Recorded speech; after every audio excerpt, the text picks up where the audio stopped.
Est-ce qu'on le voit pas trop, mais c'est pas grave. De toute façon, du coup, je l'ai lancé et il faut que j'aille vite.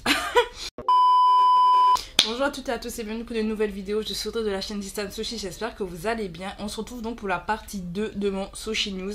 Alors logiquement, en fait, ma première partie aurait dû sortir du coup... Alors là, il est sorti dimanche 30 juin, logiquement pour vous, vu que je viens de faire le montage en fait. Et donc je vais le mettre en ligne demain après-midi. Et donc il vous fallait une deuxième partie que j'ai filmée juste après, du coup, la partie que vous avez vue. Je l'ai filmée tout de suite après. Sauf que en réfléchissant en fait à ce que j'ai pu dire dans la deuxième partie, parce que j'ai parlé un peu de sujets assez particuliers, assez touchy, je me suis dit la manière dont je l'abordais n'est peut-être pas forcément... la meilleure, parce qu'en fait comme je n'ai pas écrit de script, bah forcément vous imaginez bien que ça part un peu dans tous les sens.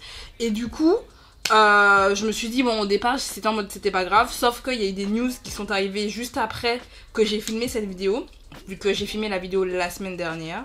Oui, j'ai la même tenue en fait. Écoutez, on lave les vêtements hein. Vous le savez, bref, j'ai juste pas la même coiffure mais j'ai la même tenue, donc c'est, vous voyez que c'est la partie 2 du coup. Bref, mais comme je dis, il y a des news qui sont sorties juste après par rapport à un mauvais traitement en fait d'un groupe de la SM, et je me suis dit mais en fait ça rentre totalement dans le thème de ma vidéo sur les parties négatives en fait dans la K-pop et surtout des dernières news K-pop. Donc la première news négative.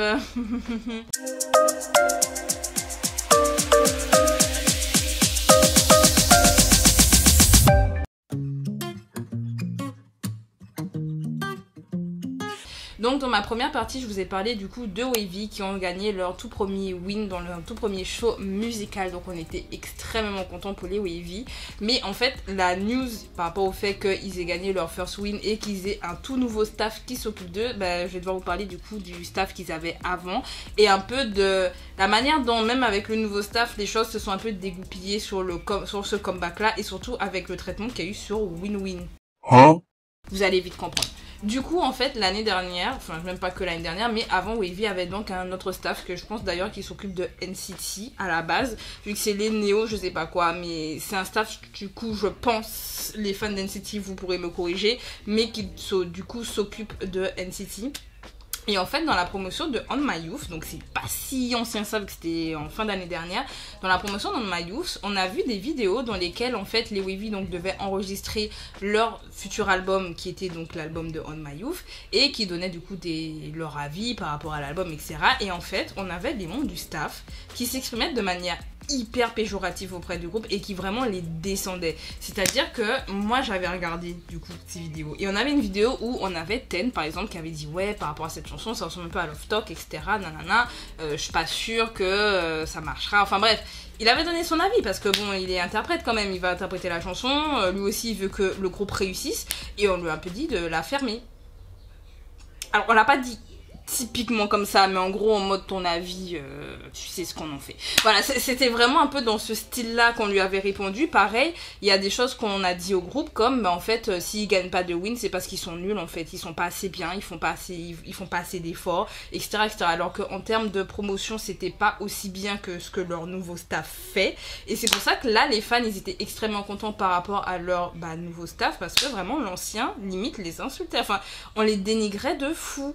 Et par rapport au traitement par rapport à Win-Win, parce que les gens sont à peu près contents par rapport à ce qui se passe avec Give Me That, mais en termes de traitement par rapport à Win-Win, ils sont quand même assez mitigés. C'est-à-dire que Win-Win est donc un des membres du groupe WayV qui ne fait pas partie du comeback Give Me That, donc il n'a pas pu avoir le win avec eux, mais c'est pas grave, ça reste WayV qui gagne, donc il a gagné aussi. Mais en fait, actuellement, Win-Win a un drama qui tourne en Chine. Et en fait, apparemment, ils savaient déjà depuis plusieurs mois qu'ils allaient faire donc du coup le comeback avec Give Me That. Et Win-Win au départ, lui, même s'il avait ses activités en Chine, ça le dérangeait pas en fait de pouvoir faire les deux. Surtout que je crois à ce moment-là, moi je vous dis ce que j'avais vu en ligne. Je reprécise, je vous dis des choses que j'ai vues en ligne, donc à prendre avec des pincettes, mais c'est des news qui sont ressorties par rapport, et c'est Win-Win lui-même, je crois qu'il avait dit sur Bubble. Enfin bref. Mais en gros, il était prêt en fait à faire les deux activités, mais qu'encore en Chine, c'était pas encore on va dire, ils avaient pas vraiment totalement commencé, je crois, les activités solo. Logiquement, au moment où ils devaient commencer à préparer le comeback pour Wavy. Sauf que, comme par hasard, le comeback s'est fait au moment où c'était vraiment la folie pour lui au niveau solo. Donc, bah, forcément, il n'a pas pu participer et c'est grave triste. Et c'est vrai qu'en fait, WinWin, si on remarque bien, il est souvent mis de côté. Et genre, là, il a eu une activité solo pendant Give Me That. Il est allé en Chine pour la Fashion Week. On a eu des news à propos de sa présence à la Fashion Week hyper tard. C'est-à-dire que nous qui le suivons sur Instagram, on savait qu'il était à la Fashion Week. D'ailleurs, on le voyait au Louvre et tout. Et je me disais, purée, il faut vraiment que j'aille travailler là-bas. Toutes les célébrités vont au Louvre. Et on est fatigué. Mais bref, plus sérieusement, genre, WinWin, il était au Louvre. Genre, on le voyait passer sa meilleure vie en France avant justement d'aller à la Fashion Week. Mais on n'avait aucune information sur la présence de WinWin en France. Que ce soit sur le compte de Wavy ou que ce soit sur le compte de NCT. Parce qu'aux dernières nouvelles, WinWin, il fait partie d'NCT. Il a fait des promotions avec NCT, donc il fait partie d'NCT. On a eu zéro news. C'est-à-dire que sur les membres d'NCT qui étaient justement à la Fashion Week, on a eu des news sur les membres coréens. Mais les membres autres que coréens, ça a été compliqué. Et c'est là que, du coup, on va passer sur la partie racisme. Est-ce que vous avez hâte? Non. Mais bon, on est obligé de passer par là, du coup.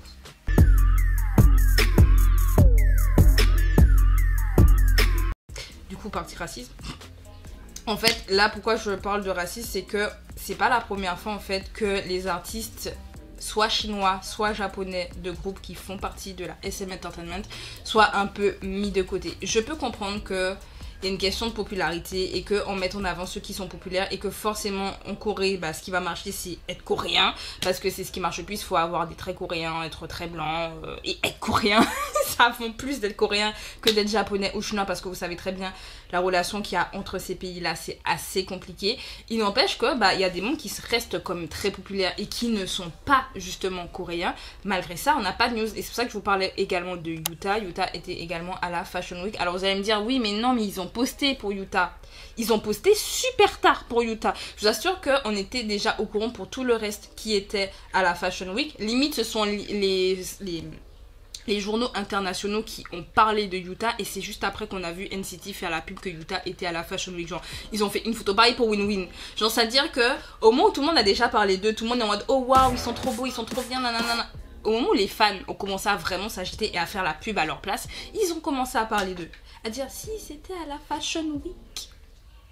Vous vous réveillez maintenant, vous faites le strict minimum. Je me rappelle, hein, d'ailleurs sur Twitter, j'en parlais avec une fan de Wavy et je disais oh waouh, ils se rappellent de WinWin parce que récemment, ils ont fait de la pub pour son drama. C'est-à-dire que ça fait un bail qu'on est au courant qu'il va y avoir un drama. Hein. C'est là récemment, je crois que c'était cette semaine, ils ont fait un post par rapport aux activités solo de WinWin.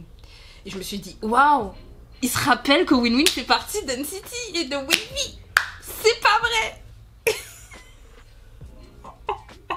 Comme par hasard, les membres, non coréens. Pareil, comme j'ai dit, le traitement de Wavy, même par rapport à NCT, il n'était pas non plus très fair, quoi. Et Wavy, du coup, c'est la sous-unité quoi? Chinoise. Alors certes, il y a un membre thaïlandais, mais vous savez aussi très bien comment les Thaïlandais sont traités en Corée du Sud. Voilà, donc en tout cas, je vais pas vous mentir que ce traitement-là, ça a énormément fatigué les fans et surtout, ça a mis encore en lumière cette histoire de racisme du coup, parce que là, c'est présupposé, mais comme par hasard, c'est toujours sur les membres étrangers. Il y a un moment, on se pose des grosses questions, SM. D'ailleurs, j'ai parlé de Thaïlande et j'ai parlé de racisme. On va parler d'une news, alors c'est pas totalement K-pop, mais c'est relié à la Corée, donc on va quand même un peu en parler. On va parler du boycott que les Thaïlandais font actuellement. Alors, c'est la Audrey du montage. Du coup, la partie sur la Thaïlande, je vais la couper tout simplement parce que quand j'ai fait mes recherches, parce que pendant que je fais mon montage, je fais aussi les recherches qui vont avec pour vous donner des images et des fois s'il y a des statistiques, et là c'était le cas, il y avait des statistiques, il y avait des choses à montrer. Je me suis dit, bon, je vais faire mes recherches, je vais regarder et en fait, par rapport à ce que je raconte dans ma vidéo, ça allait pas le faire. Ça allait pas le faire. Du coup, ce que j'ai fait, je me suis dit, je vais pas mettre cette partie, sauf qu'en fait, ça a réduit ma vidéo. Et en même temps, il y a une chose dont je me suis rappelé et que je n'ai pas parlé. C'est encore par rapport à l'ASM, parce qu'en fait, la news qui arrive après cette news sur la Thaïlande, c'est l'ASM avec Red Velvet. Voilà. Mais du coup, il y a une news aussi dont je vous ai pas parlé dans cette vidéo, mais que j'avais parlé dans la toute première version de ma vidéo. Et donc, écoutez, on va en parler assez rapidement parce que c'est assez grave ce qui s'est passé. Donc, il faut qu'on en parle.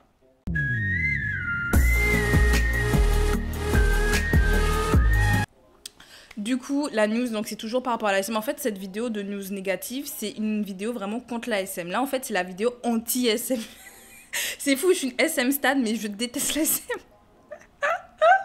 Mais puis sérieusement, en fait, là récemment, pour les personnes qui ne suivent pas les groupes NCT, là je parle beaucoup de groupes masculins en ce moment. Oh waouh, on voit ma passion pour NCT qui arrive et qui surgit. Mais en fait, là récemment, le membre Renjun, qui fait partie du coup du groupe NCT Dream, est en hiatus. Donc il est en pause en ce moment pour cause de santé et surtout de santé mentale. En fait, il a des crises d'anxiété. Et du coup, comme il a des crises d'angoisse et tout ce qui va avec, par rapport à ça, on a préféré le mettre en pause. Et du coup, il ne participe donc pas aux promotions de groupe vu que ça ne va pas. Et en fait, là, récemment, il a commencé à recevoir beaucoup d'appels d'une personne qu'on soupçonnait du coup être une sasin, qu'il appelait continuellement. Je pense que vous êtes déjà au courant en tant que K-pop stan que ça arrive régulièrement que des sassins appellent en boucle et en boucle des idoles. On l'a vu avec des membres de Seventeen. Là, vous pourrez pas dire que c'est pas le cas, genre en live, en plein live, on voyait justement que des sassins les appelaient en boucle, en boucle. Ils étaient obligés de se mettre en mode avion pour être tranquille. Et c'est pas les seuls, j'ai dit Seventeen, mais ça arrivait avec beaucoup d'idoles et surtout NCT. Ils sont connus pour avoir des sassins assez bizarres, soyons full honnêtes. Du coup, on sait que ça arrive et le truc c'est que Renjun lui il est pas bien actuellement et du coup la seule solution pour pouvoir aller mieux par rapport à ça, enfin il fallait qu'il trouve une solution par rapport à cette personne qui l'embêtait. Il s'est dit sur Bubble, alors je sais plus si c'est Bubble ou Weverse, mais en tout cas il a partagé le numéro de téléphone de cette fan. Et du coup, ce qui s'est passé, c'est forcément fait harceler parce que forcément, vous avez votre idole qui vous dit qu'il se fait harceler par une sassing. Les fans, ils vont faire quoi ? Les fans vont vouloir défendre. Et donc, en défendant, mais en fait, apparemment, il y a plein de gens qui ont fini par appeler cette sassing. Alors, on va plutôt mettre entre guillemets cette sassing. Et elle aurait porté plainte. Elle serait allée à la police ou porter plainte contre Renjun pour harcèlement. Et surtout cyberharcèlement. Et elle aurait donné comme excuse qu'elle ne savait pas du tout que c'était le numéro de Renjun. Elle a appelé en pensant que c'était une amie parce qu'elle voulait appeler son amie. Et en fait, elle s'était trompée de numéro. Voilà, elle dit juste, je me suis trompée de numéro et je me trouve affublée à être une sassing, etc. Et du coup, la SM s'est excusée immédiatement et en fait, Renjun s'excusait. Et les fans en fait internationaux se sont énervés comme jamais parce que justement, pour les fans, Renjun n'avait pas à s'excuser. Les fans internationaux, parce qu'il se fait harceler par une sassing, la SM ne fait rien, surtout que c'est assez, comme je dis, connu que les NCT ont des sassings qui font vraiment n'importe quoi. Et c'est aussi connu que la SM fait pas grand chose pour les artistes qui sont pas coréens, et surtout pour Renjun, c'est pas la première fois d'ailleurs qu'il se prend des remarques de la part des fans, parce que bien entendu, vous imaginez bien, je vous dis, les fans internationaux l'ont défendu, mais les fans coréens et les fans, je crois, chinois, etc., l'ont pas pris. On l'a insulté, on lui a dit, mais franchement, t'as pas honte de faire ça, etc. Il a dû s'excuser parce que les fans étaient en colère, les fans coréens étaient en colère, mais les fans à l'international se disaient, mais les gars, vous êtes des malades. Pourquoi ils s'excusent en fait ? Et en fait, pour vous donner mon avis par rapport à la situation, je comprends l'acte de Renjun dans le sens où on va pas se mytho. J'ai déjà fait des crises d'angoisse. Je sais pas le truc le plus fun du monde quand on fait une crise d'angoisse. Et forcément, à ce moment-là, t'es un peu genre devant un mur. Genre, tu te dis, je fais quoi en fait ? Tu peux pas avancer. T'es bloqué là. T'es en plein stress, pleine angoisse. Et du coup, t'as des gens qui t'appellent, parce qu'imaginez-vous, vous faites une crise d'angoisse et vous avez quelqu'un qui vous appelle, et vous savez que vous avez des sassins qui vous appellent depuis. Personne n'a jamais rien fait. Ça fait depuis, on sait qu'il y a des sassins qui t'appellent et personne ne fait rien. À un moment donné, la seule solution qu'il s'est trouvé à lui-même pour se protéger, il s'est dit, vas-y, tu me harcèles, on va voir si on retourne le truc, si tu vas accepter. Ce sera un peu un truc dans ce style-là, vous voyez ce que je veux dire ? Et du coup, je comprends son move, mais en même temps, c'était pas du tout le move à faire parce que c'était sûr que ça allait se retourner contre lui en fait. C'est ça le problème, c'est que quand tu es une personnalité publique, si tu commences à parler par exemple, genre, en prenant juste le cas de youtubeurs, vous avez des youtubeurs qui vont se fâcher avec un autre youtubeur ou un autre influenceur. Qu'est-ce que les gens vont faire après ? Ils vont aller dans les commentaires de l'autre influenceur, dans les DM de l'autre influenceur, pour dire ouais, comment tu oses faire ci, faire ça, ça a commencé à insulter, menace de mort, etc. Et ça peut aller extrêmement loin. On le sait. Donc imaginez une idole de l'envergure de Renjun, même si vous le connaissez pas parce que vous ne suivez pas NCT. Ça reste quand même, NCT reste un très gros groupe, il n'empêche. Donc imaginez une idole qui a énormément de fans, qu'il poste en plus sur Bubble où des gens payent et tout, et que les fans repostent sur les réseaux sociaux après le numéro, parce que c'est ce qui s'est passé, c'est que les fans après ont reposté sur les réseaux sociaux. Alors imaginez le nombre de personnes qui ont vu et le nombre de personnes qui ont dû appeler en masse. Ben forcément, ce sera considéré comme du cyberharcèlement.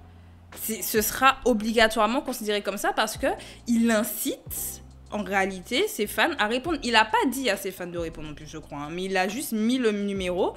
Mais au final, on sait très bien ce qui va se passer. Dès que tu as des fans derrière toi, des personnes qui te soutiennent, ils vont vouloir te protéger d'une manière ou d'une autre, bah ce sera leur manière.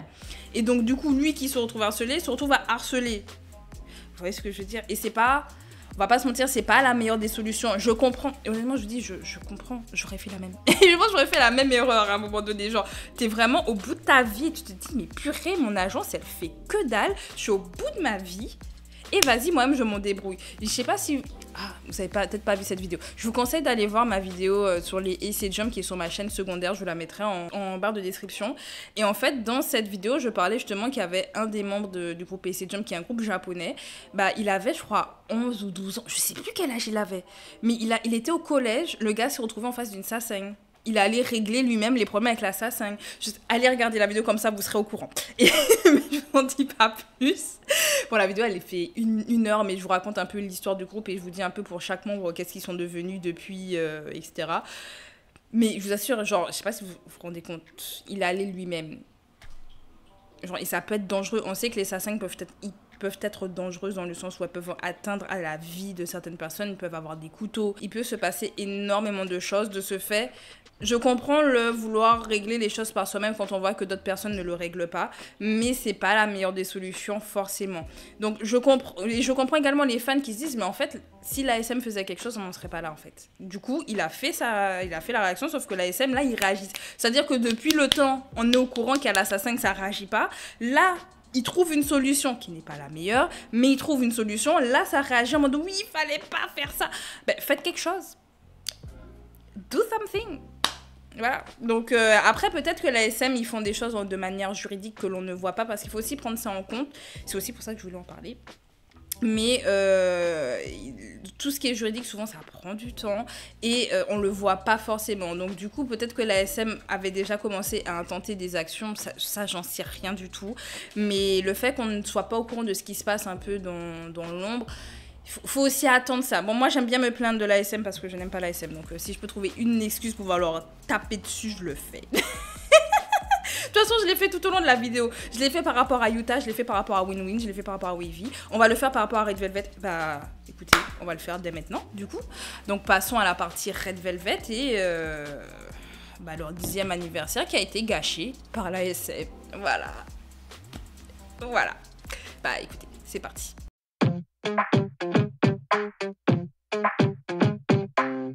Du coup, les Red Velvet, groupe de la SM Entertainment qui ont fait leur début il y a longtemps, genre groupe de la 3e gêne, qui ont eu un succès énorme et qui ont vraiment ramené beaucoup d'argent à la SM, bah ce groupe-là est pas hyper bien traité ces derniers temps. On va pas se mentir, ça fait un petit moment que, en termes de production, en termes de promotion et tout ce qui s'ensuit autour de Red Velvet, on est assez mitigé et les membres de Red Velvet également le sont et sont frustrés.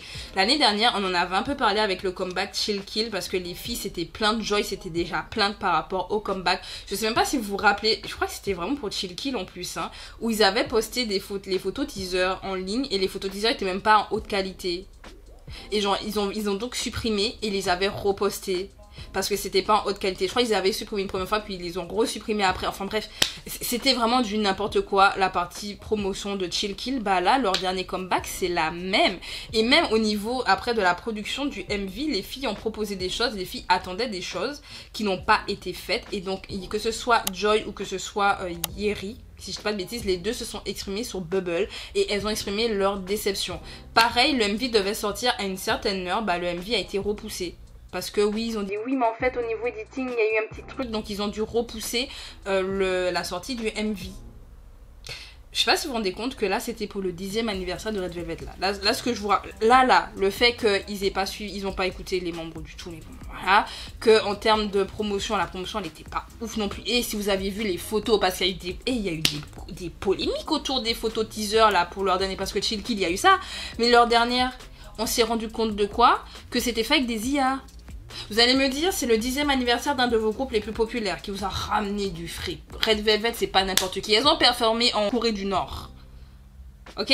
Elles ont performé en Corée du Nord pour vous dire la puissance du groupe. Elles vous ont rapporté l'argent. L'argent que vous aimez bien, c'est Red Velvet. Vous faites des photos avec des IA. En mode, vous dépensez pas. Vraiment, les photos, et en plus, elles étaient simples. Elles étaient retouchées à mort. On reconnaissait même pas les membres. C'était un truc de zinzin. Et tu te dis, c'est pour leur 10e anniversaire. C'est pas genre le groupe il est là depuis hier, hein. Le groupe il est là depuis hyper longtemps et en fait il y a un manque de respect énorme autour de Red Velvet. Et les membres elles en ont marre, hein. Les membres elles le disent sur Bubble, elles l'ont dit là récemment. Si je peux vous retrouver ce qu'elles avaient dit par rapport à ce qui s'est passé, je vais essayer de vous le retrouver. 5 minutes later. Donc du coup là je suis retournée donc sur une news en français du coup. Donc je suis donc sur K-Sélection. Comme ça, si vous voulez aller voir la news, vous pourrez aller voir, comme ça vous vérifierez ma source du coup. Mais parce que moi, tout ce que je vous dis, c'est des choses que je vois sur Twitter et sur Insta. Mais du coup, je peux pas vous mettre mes refs. Parce que je vois ça à un moment donné et puis je ne prends pas de capture. Je n'enregistre pas mes news. Mais bon, pour celui-là, on a par exemple, donc du coup, Joy qui disait: eh bien, ils n'ont pas du tout écouté nos avis et nous ont simplement dit d'attendre. Alors nous avons juste regardé le clip non monté. Donc il était même pas monté. Je sais pas si vous imaginez. Et elle leur a rajouté: je ne devrais pas en dire plus, donc je vais rester silencieuse, avec des emojis pleurs. Comme je vous ai dit, elle s'est déjà exprimée par rapport au fait qu'elle n'avait pas de promotion, que tout le monde avait des promotions sauf elle. Je vous dis, elle s'est exprimée, Yeri s'est exprimée également. Enfin, à un moment donné, la SM, vous faites quoi? Vous faites quoi? Franchement, les filles, partez de la SM. Mais partez. D'ailleurs, actuellement, la SM, ils sont en guerre là, avec EXO. Avec l'une des sous-unités d'EXO, là. Et je vous dis, on souffle. Et en ce moment, on souffle avec les agences, on n'en peut plus. Entre Hype Minijin qui se battent. Ta Source Music qui rentre dans le game. Je sais pas pourquoi. La playlist, ils sont pas mieux. Les playlists sont pas mieux. Je suis en train d'ailleurs de travailler enfin sur mon Soshi Time sur la playlist. J'avais déjà commencé mais j'ai repris un peu cette semaine l'écriture. Alors ce Soshi Time sortira pas pendant l'été, il sortira là certainement à la rentrée et j'essaierai de le tourner pendant l'été et de vous le monter pour qu'à la rentrée il soit prêt. Mais playlist c'est pas mieux en ce moment cette année, c'est pas mieux. Et actuellement je sais pas s'il y a une seule agence où ça va. Où tu te dis oh si ça va. Je me pose la question. Vraiment. En tout cas, la SM, là, en ce moment, poubelle. Parce que Red Velvet, je vous dis... En fait, je suis encore choquée que pour le 10e anniversaire, c'est quand même symbolique pour un groupe de durer aussi longtemps.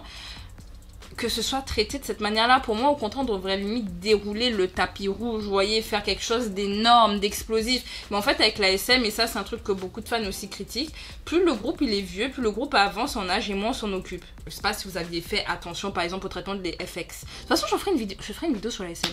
En fait, on en parlera. Mais FX, elles ont disparu.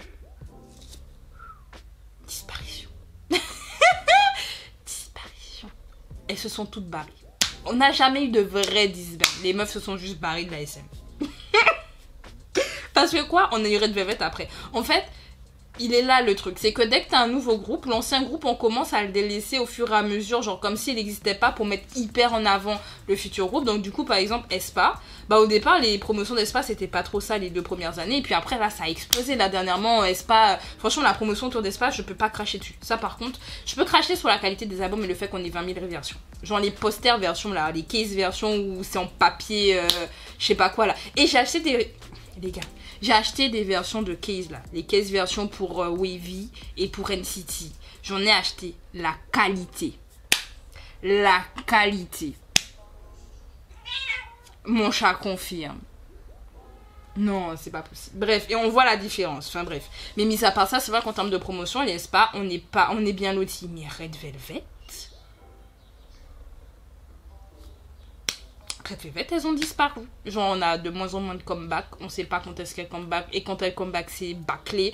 Enfin, Bref, j'ai pas encore écouté du coup leur comeback parce que bah demain je ferai mes réactions vu que je fais mes réactions le dimanche. Donc bah j'ai la Lisa à regarder, enfin j'ai le comeback de Lisa à regarder, j'ai celui du coup de Red Velvet, j'ai les débuts de Cat Size parce que oui Cat Size ont débuté et je ne l'ai pas encore vu donc j'ai hâte de voir ça.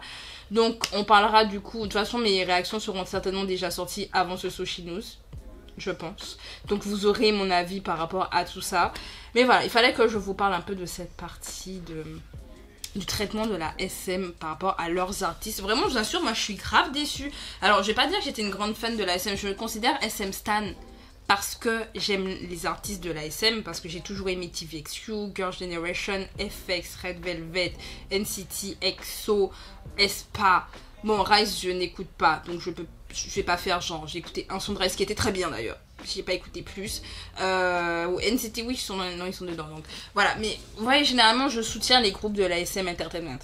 Donc je me considère SM Stan juste pour ça, mais pas parce que j'aime la SM, parce que il y a trop de choses. De toute façon, on a fait une vidéo sur JYG. Enfin, il y a personne d'autre que moi derrière la chaîne, donc j'ai fait une vidéo sur JYG et je parlais du procès qu'il y avait eu avec les membres de TVXQ et du fait qu'ils ont été bannis des émissions télé pendant plus de 15 ans.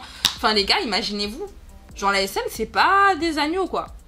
Mais en termes de traitement de leur groupe, c'est pas ça non plus. Enfin bref, je vous dis on fera une vidéo sur la SM, ça mérite. Ils mériteraient une vidéo rien que pour eux. Vraiment. Enfin bref. Dans tous les cas, on est tout de même content de voir Wavy revenir, de voir Red Velvet revenir, de voir que bon, il y a quand même des choses qui se font. Mais s'il vous plaît, traitez mieux vos artistes quoi. Et peu importe leur nationalité, et on est crevé. On est crevé. Traitez fermement les gens. Genre, comme dit, je peux comprendre que ça peut être dû à de la popularité. Il n'y a pas de souci. Genre, oui, il y en a qui sont plus populaires que d'autres, ils sont mis en avant. Je le conçois. Mais pourquoi, comme par hasard, ce sont les membres thaïs, les membres chinois, les membres japonais? Et c'est même pas juste histoire de popularité, là c'est juste qu'on fait même pas la promotion de leur propre activité. Ah mais attendez, j'ai une autre news. J'ai une autre news par rapport à ça, au mauvais traitement de la SM.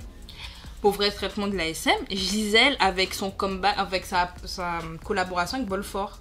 Je sais pas si vous êtes au courant, mais Gisèle, membre d'Aespa, a donc fait une collaboration avec Bolfort où elle a écrit elle-même son rap pour cette collaboration-là. Et c'est vrai qu'en termes de promotion, soyons honnêtes, est-ce que vous en avez tous entendu parler? Ou est-ce que vous avez vu vraiment de la promotion être faite sur le compte du groupe Aespa? Et j'assure, sur X, j'ai vu très peu de choses. J'ai dû voir une ou deux publications, mais encore vraiment quasiment rien. Alors qu'avec les autres membres, quand elles ont des activités solo, oh t'inquiète pas. T'inquiète pas, ça poste, ça met des photos, des vidéos, ça met des liens et tout. Que pour Gisèle, sa collaboration, on n'en a pas parlé. Et elle est quoi? Elle est japonaise. Désolée, pour moi, c'est pas de la conspiration.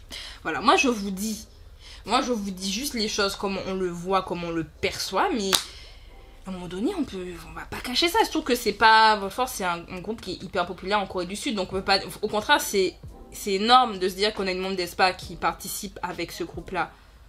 Enfin, groupe, elle est toute seule maintenant, vu qu'elles étaient deux à la base. Il y en a une qui s'est barrée, donc elle est toute seule. Mais, mais à la base, comme c'est un groupe qui a eu un gros succès en Corée du Sud, c'est pas n'importe qui. Qu'Aespa collabore, en tout cas qu'une membre d'Aespa collabore avec, c'est un truc de zinzin. Mais on n'en parle pas. Et c'est un bon son d'été. SM, on vous voit. Juste à dire, on vous voit. Et on vous voit très bien. Bref, je vais m'arrêter là parce que de toute façon, ma vidéo est très longue et je pars dans tous les sens. Parce qu'en fait, je suis énervée. Vous voyez, j'adore faire les parties possibles. La partie possible, elle a été vite, claire, nette, précise parce que je suis heureuse. Là, quand je suis énervée... Donc je vais m'arrêter là. En tout cas, dites-moi ce que vous pensez justement du traitement de l'ASM. Est-ce que vous aviez remarqué justement ces faits-là? Est-ce que pour vous c'est vraiment juste une histoire de popularité et que c'est pas dû à du racisme? Même si bon, moi je vous assure, je trouve ça étrange. Je trouve ça très étrange. Mais bref, en tout cas, on va en discuter un petit peu en commentaire si vous le souhaitez, n'est-il pas. Tout en restant bien sûr poli, gentil. Vous savez déjà, nous on veut un peu de gentillesse dans les commentaires. On veut pas se battre. Moi je me bats avec personne. Je me bats avec personne. Bref, en tout cas, je vais m'arrêter là. Si vous aimez la vidéo, pensez à mettre un like, pensez à vous abonner pour ne rien rater. Et écoutez, on se dit à bientôt pour une nouvelle vidéo. Je tiens à dire que logiquement, ce Sushi News du coup sortira la première semaine de juillet. Donc on sera en période de vacances d'été pour beaucoup, vu que juillet, août, c'est les vacances d'été. Du coup, en termes de vidéos sur la chaîne, alors ça faisait déjà un moment qu'il n'y avait pas eu de longues vidéos. Mais c'est vrai que, donc il n'y aura pas de Sushi Time cet été. Je vous préviens tout de suite, il n'y aura aucun Sushi Time parce que de toute façon, il n'y a personne pendant l'été. Donc du coup, comme il y a moins de vues sur YouTube pendant l'été et je veux pas me fatiguer à faire de bonnes vidéos pour que personne ne regarde, c'est bon. Donc cet été il y aura des vidéos longues, mais ce sera des vidéos un peu plus chill, avec des tier lists, des avis sur des trucs, sur des groupes, des choses comme ça. Vraiment des petites choses un peu sympas, mais les Sushi Time, franchement, il n'y en aura pas. Je doute pour les Sushi News, à moins vraiment qu'il y ait des news hyper importantes à discuter sur la chaîne. Mais sinon, il n'y en aura pas non plus cet été. Ce sera vraiment, je vous dis, des vidéos longues, mais à concept un peu plus simple. Voilà, on aura plutôt des tutos dans ce style. Donc bref. Du coup, pour les Sushi News, on se retrouve à la rentrée, logiquement. Les Sushi Time également. Peut-être, au pire, il y aurait un Sushi Sextreme pendant l'été, c'est pas sûr. J'en ai filmé un depuis un moment, à voir si je le monte. Mais voilà. Je vous ai dit un peu les activités cet été. Il y aura principalement des vidéos réactions. Ouais, je sais, on s'en fout des vidéos réactions et des let's play. Comme d'hab. Voilà, ça ce sera le type de vidéo que vous retrouverez, c'est pour cet été. Mais bon, de toute façon, vous allez être 4 sur YouTube. À un moment donné, on va pas trop donner. J'ai dit ça et peut-être qu'en fait vous êtes plein là, genre. J'abuse. Bref, en tout cas, on se dit à bientôt pour de nouvelles vidéos. C'était Audrey. Salut!